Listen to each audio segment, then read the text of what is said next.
How are you? I'm so happy to be in my hometown, Brussels. It's been a long time. I missed the weather, the strike, the taxi. I love it. Um, I was, I was, I had a really weird relationship with school. We'll say not the typical student. Probably one of the reasons of the title of my talk. Sorry, mom. So I have a question for you. Who was in this room really good at school? Raise your hand. Who was good? Don't be too modest. Okay. Let's talk about the other one. Who failed at least once? Wow, we have some friends. Who failed twice? Oh, I see one. I see a few. Maybe 3 times? Do we have some candidate for 3 times? Okay, I was a disaster. I failed 7 times at school. 7 times. And the worst thing is my... Sorry, mom. And the worst thing is my mom is actually a teacher. But this was my typical night. Il n'y a pas de territoire délimité. Tout est à tout le monde, mais en respectant le travail des autres. Bruxelles-Ville, c'est plutôt le tag, c'est plutôt la rapidité, mais recherché et stylé, tandis qu'ici, c'est...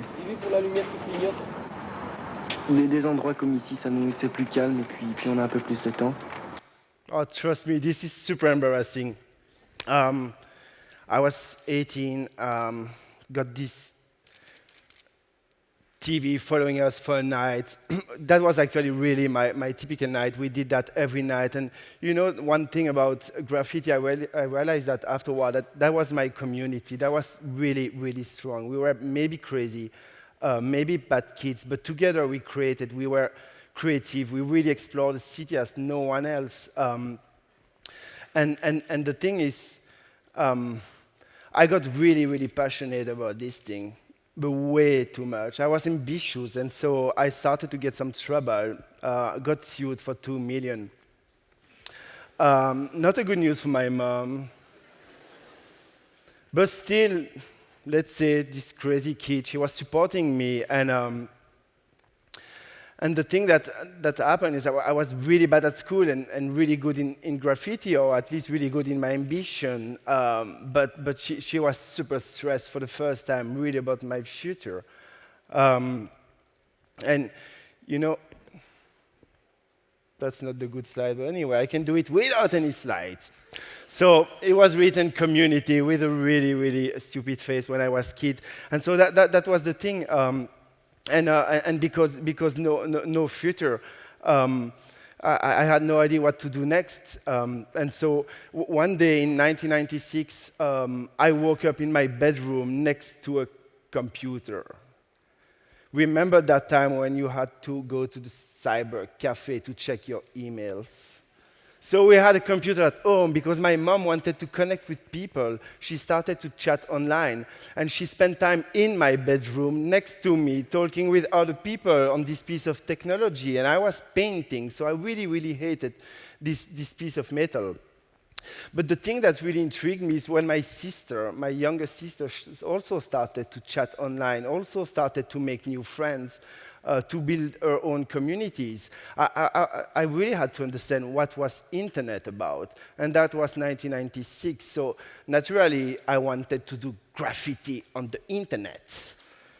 And what I did, I opened this computer, looked online, and I found this amazing community website that was called The Wall or something like that. And you will paint a train. And that was a community, so you could browse the train after that and see everyone walk. And that was like, oh, internet is really about people. It's not about technology.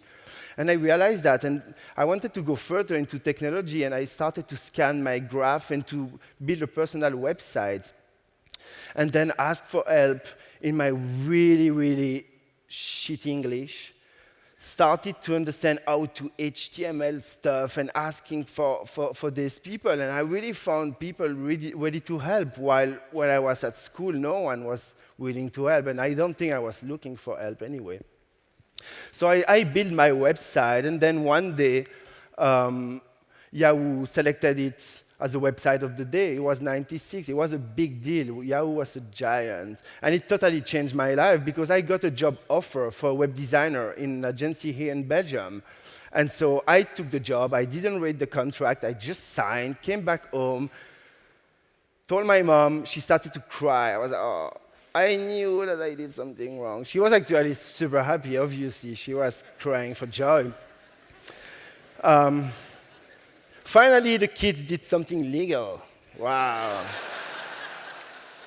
And the good thing is she could also move to Canada because she met someone, and so she got married there with Pierre, and she met him online, obviously. That's our family. And so after my mom moved, I could start to build some stuff. I moved from one agency to another one, creating websites, digital campaigns. And at the same time, 2001, I built with some friends in Paris, so all from internet. I built a social network called Computer Love.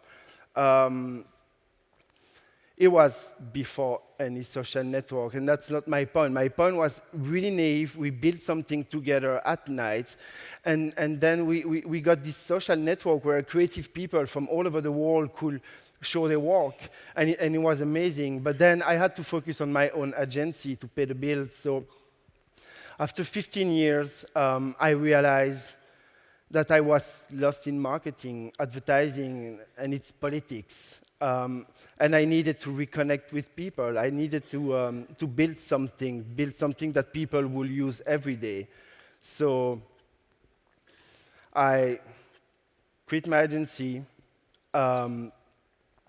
and I moved to the US, and that's where I am now. I'm a survivor. And also I found my passion, and today I created this platform where people like you and me can share every simple moments of life. How do you take a coffee? How do you support your football team? Every day, I wake up in the morning and I see this content from all over the world with all these people, and it makes me curious. And I realize that